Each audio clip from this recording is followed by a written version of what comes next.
આ જામનગરના ફેમસ રસપાવ જોતા જ મોઢામાં પાણી આવી જશે। તો ખાટી મીઠી ચટણી માટે ખજૂર અને આંબલીને ધોઈને કુકરમાં લઈએ, પછી તેમાં ગોળ અને બી કાઢેલા સૂકા લાલ મરચાં ઉમેરી તેમાં 2 કપ પાણી ઉમેરી અને 4 વિસલ થવા દઈએ। મિશ્રણ ઠંડુ થાય એટલે બ્લેન્ડ કરી તેમાં પાણી ઉમેરી અને ગાળી લઈએ।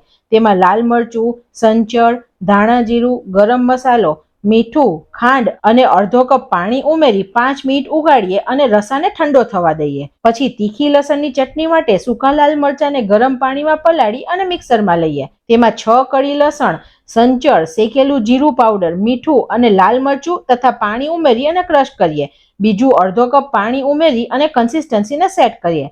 પછી લીલી ચટણી માટે મિક્સરમાં 1 કપ કોથમીર, લીલું મરચું, આદુ, સંચળ, મીઠું, દાળિયાની દાળ, લીંબુનો રસ, ખાંડ, 2 બરફના ટુકડા અને ઠંડુ પાણી ઉમેરી અને ક્રશ કરીએ। પાવના 2 ભાગ કરી તેના ચોરસ ટુકડા કરીએ। પેનમાં સ્ટેન્ડ મૂકી ઉપર થાળી મૂકી પાવને 10 મિનિટ સુધી કડક થવા દઈએ।